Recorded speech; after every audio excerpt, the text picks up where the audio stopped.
Hello बच्चों, आइए आज हम लोग क्लास 10th का चैप्टर 13 शुरुआत करते हैं, जो कि पृष्ठीय क्षेत्रफल और आयतन है।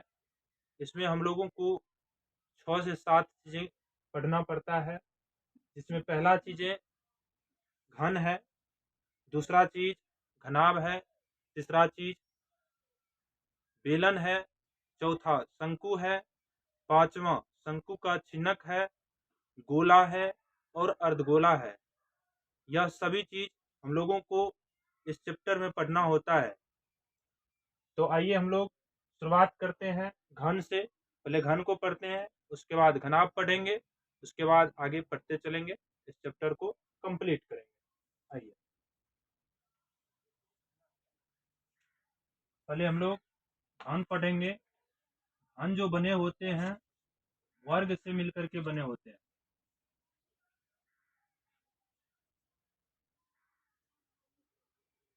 घन जो बने होते हैं वर्ग से मिलकर के बने होते हैं।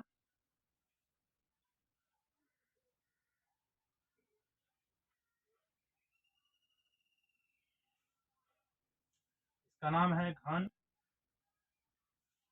उसके बाद घनाभ पढ़ेंगे हम लोग। घनाभ जो बने होते हैं आयत के बने होते हैं।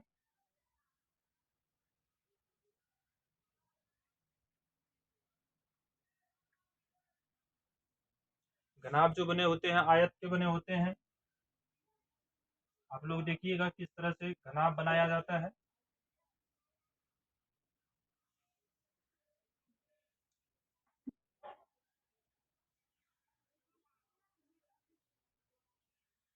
घन घनाभ। उसके बाद हम लोग जो पढ़ेंगे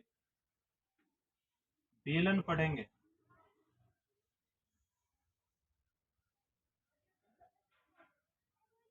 बेलन का नाम है बेलन।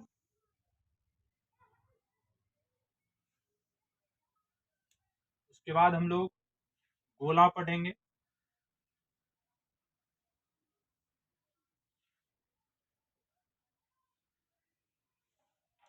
उसके बाद अर्धगोला पढ़ेंगे।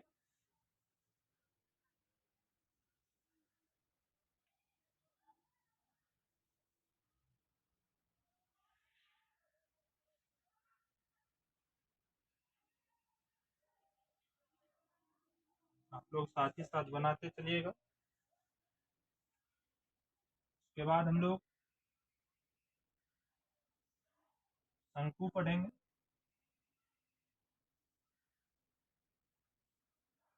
शंकु।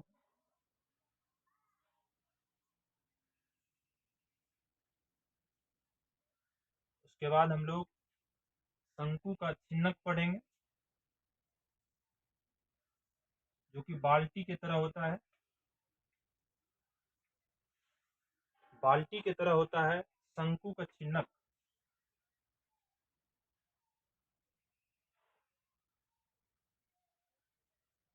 शंकु का छिन्नक। शंकु का छिन्नक है। छिन्नक शंकु का छिन्नक है। तो यही हम लोग 1 2 3 4 5 6 और 7 चीजें इस चैप्टर में पढ़ेंगे।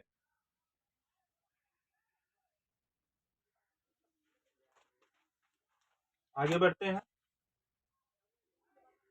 अब हम लोग घन के बारे में पहले पढ़ेंगे। घन के बारे में हम लोग पढ़ेंगे।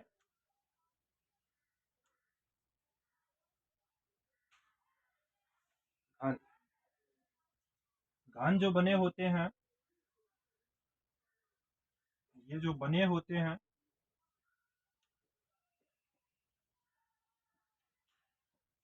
ये जो बने होते हैं वर्ग के बने होते हैं। किसके बने होते हैं? वर्ग के बने होते हैं। और इसका जो सतह होता है, इसका जो सतह होता है, सतह जो इसका होगा वर्गाकार होगा। सतह इसका वर्गाकार होगा। और इसमें कोर की जो संख्या होगा कोर की संख्या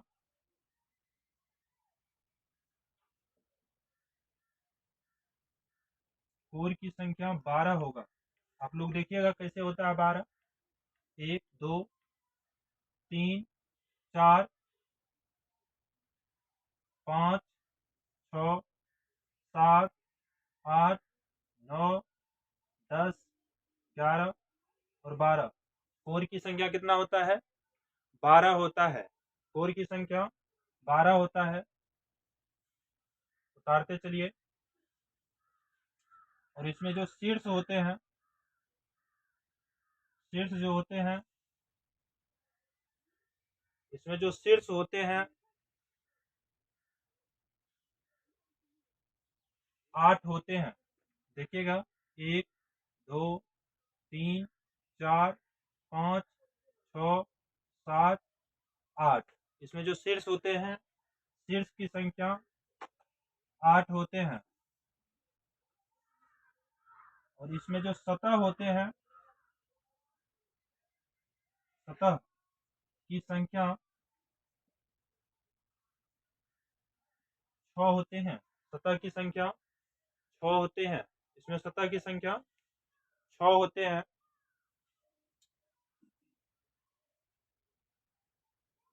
उम्मीद करते हैं कि आप लोग उतार लिए होंगे। आगे बढ़ते हैं।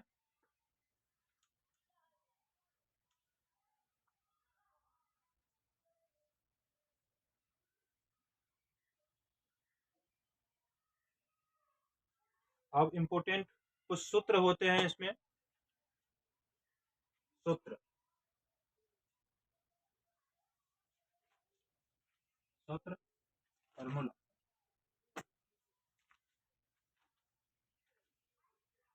फार्मूला होते हैं। फार्मूला जब तक हम लोग नहीं जानेंगे तब तक इस चैप्टर में एक भी सवाल नहीं बनने वाला है। सब सूत्र बेसिस सवाल है। आइए हम लोग पहला सूत्र देखते हैं। तो इसमें घन का जो विकर्ण होता है, घन का विकर्ण, घन का जो विकर्ण बराबर सूत्र होता है वो होता है a√3। a√3। दूसरा सवाल होता है घन का पृष्ठीय क्षेत्रफल। घन का पृष्ठीय क्षेत्रफल। जैसा कि हम लोग जानते हैं वर्ग का क्षेत्रफल क्या होता है? भुजा स्क्वायर होता है। हम मान करके यहाँ पे चलते हैं कि भुजा ए है। और अभी हम बताए थे कि घन जो बने होते हैं वो वर्ग के बने होते हैं। वर्ग के बने होते हैं इसका मतलब सभी भुजा बराबर होते हैं। सभी भुजा बराबर होते हैं इसका मतलब सभी भुजा यहाँ पे क्या होंगे? बराबर होंगे।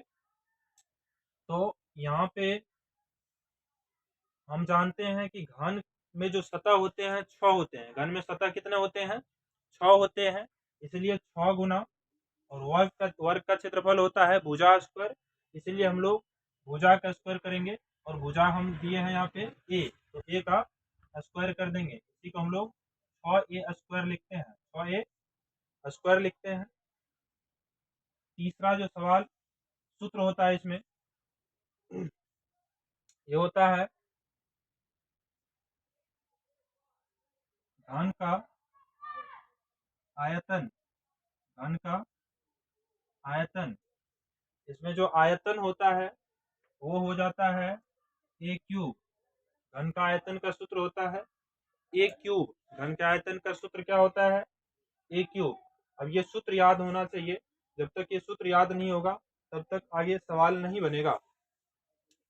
तो याद कीजिए आप लोग। घन का विकर्ण का सूत्र होता है a√3।